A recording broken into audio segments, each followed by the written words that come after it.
माता दी, राधे राधे। आइए जानते हैं छठ पूजन की संपूर्ण पूजन विधि। छठी मैया जिससे हो जाएंगी प्रसन्न। कार्तिक माह की शुक्ल पक्ष की षष्ठी को छठ पूजा मनाई जाती है। इस दिन सूर्यदेव और छठी मैया की पूजा का विधान है। छठ पूजा का व्रत सबसे कठिन माना जाता है। साथ ही छठी मैया की आराधना का भी विधान है। विशेष बात यह है कि छठ पूजा के दौरान 36 घंटों का कठिन व्रत भी भक्तों द्वारा रखा जाता है। यह व्रत कठिन इसलिए माना जाता है क्योंकि इसके नियम बहुत कड़े हैं। वहीं इस व्रत को विधिवत करना भी सरल नहीं है क्योंकि छठ पूजा की विधि को पूर्ण करने में कठिन तप लगता है। ऐसे में आइए जानते हैं छठ पूजा विधि के बारे में और साथ ही जानेंगे कि छठ पूजा में क्या क्या सामग्री लगती है। छठ पूजा के लिए जिन चीज़ों की आवश्यकता पड़ती है वह कुछ इस प्रकार से है।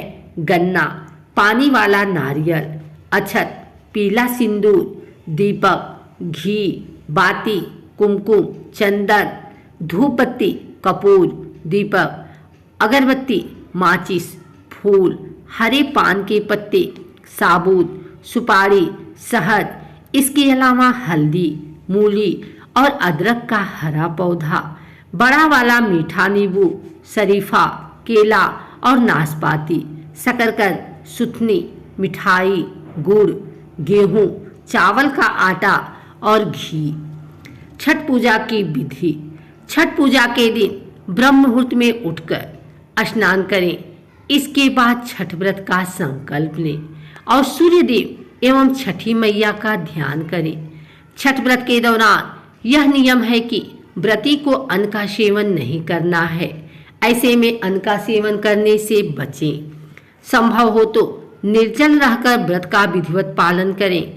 छठ के पहले दिन संध्या के समय सूर्य को अर्घ देने का विधान है जिसे संध्याकालीन अर्घ कहा जाता है।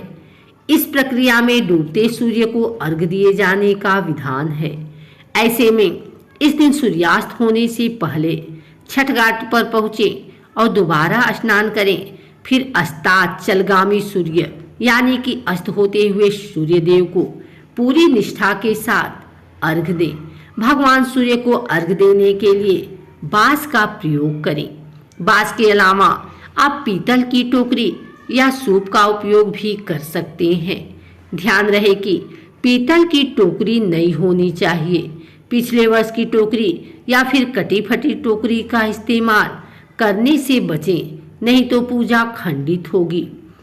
पूजा के लिए जिस भी टोकरी या सूप का इस्तेमाल कर रहे हैं उसमें फल, फूल, गन्ने, पकवान आदि समेत पूरी सामग्री रखें और सिंदूर से सूप या टोकरी को तिलक करें।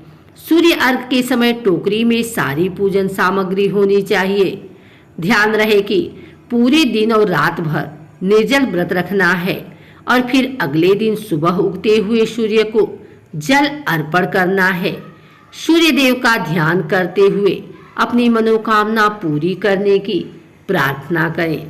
छठ पूजा के पहले दिन नहाय खाए के दौरान स्नान ध्यान करने के बाद व्रती लोग कद्दू भात ग्रहण करें। छठी व्रत को इसी दिन शुद्ध सात्विक भोजन करना चाहिए। व्रती के भोजन के बाद ही घर के अन्य सदस्य भोजन करें। अगर आप भी छठ पूजा मनाते हैं और इस साल भी व्रत रख रहे हैं तो इस जानकारी के माध्यम से यह जान लें कि किस विधि से करनी चाहिए छठ की पूजा और कौन कौन सी वस्तुओं का पूजा सामग्री के रूप में होता है प्रयोग। अगर हमारी वीडियो आपको अच्छी लगी हो तो इसे लाइक करें, कमेंट करें, शेयर करें। हमारे चैनल को सब्सक्राइब करके बेल नोटिफिकेशन ऑल पर सेट कर लें ताकि आगे आने वाली वीडियो सबसे पहले आप तक पहुंच सके। धन्यवाद।